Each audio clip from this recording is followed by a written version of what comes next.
people fell ill. New numbers out today from the Toronto Real Estate Board leading to new speculation that our red-hot real estate market could be cooling. There were 37% fewer home sales in the GTA last month than during the same period in 2016. There were also more properties on the market. 16% more homes were listed in June of 2017 than June of last year. Even with the spike in inventory, prices are still climbing. This time last year, the average cost of all homes sold in Toronto was $743,898. 12 months later, the average price of a home is up $50,000. But that number is still lower than the average selling price in the GTA during the first half of this year by almost $80,000. That's how the numbers stand right now, but what do they mean if you're looking to get into the market? I'm joined now by John Pasalis, president of the brokerage firm Realosophy, and Scott Ingram, realtor for Century 21. And Scott, you are also a chartered accountant, so you have that bit of background, right? And John, you love crunching these numbers. You say you're obsessed with the data that goes into these trends that we're seeing. So let me ask you both. The perception out there is that this is still very much a seller's market. Have things changed? I'll start with you, John. Yeah, I mean, things have definitely changed.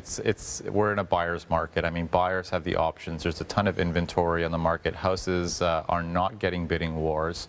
So buyers are in the driver's seat. I mean, they can put in conditions on financing, conditions on home inspections, things that, you never used to be able to do. Yeah, exactly.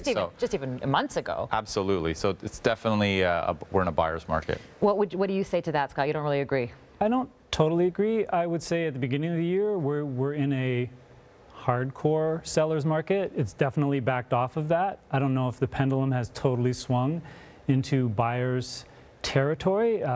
Last month, 36% of houses in the Toronto, just 416, sold over asking. So I don't think that happens in a pure buyer's market. Is it a time to list, though? Is this a time? Is it time to wait?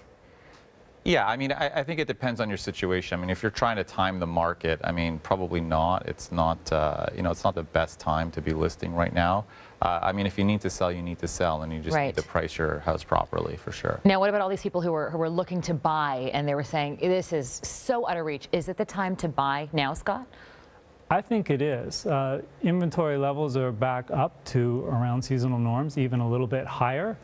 And yeah, you've got people that were, like John was mentioning, going through all these bidding wars back a few months ago. Now that those aren't happening as frequently. Buyers have more power, as John was saying.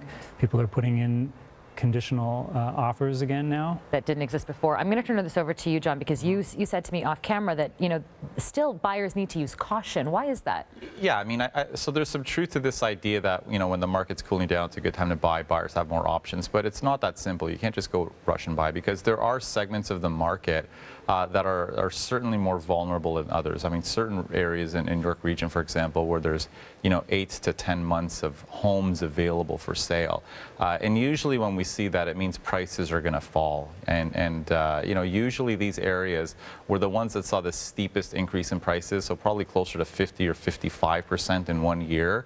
So these are the most vulnerable markets. So if you're just going out and paying market value, you're probably exposing yourself to a lot of risk right now. You got to be very careful where you're buying and what price you're paying. And what that decline could look like. John, Scott, thanks so much for your time. Thank you. You're welcome. Showers and the risk of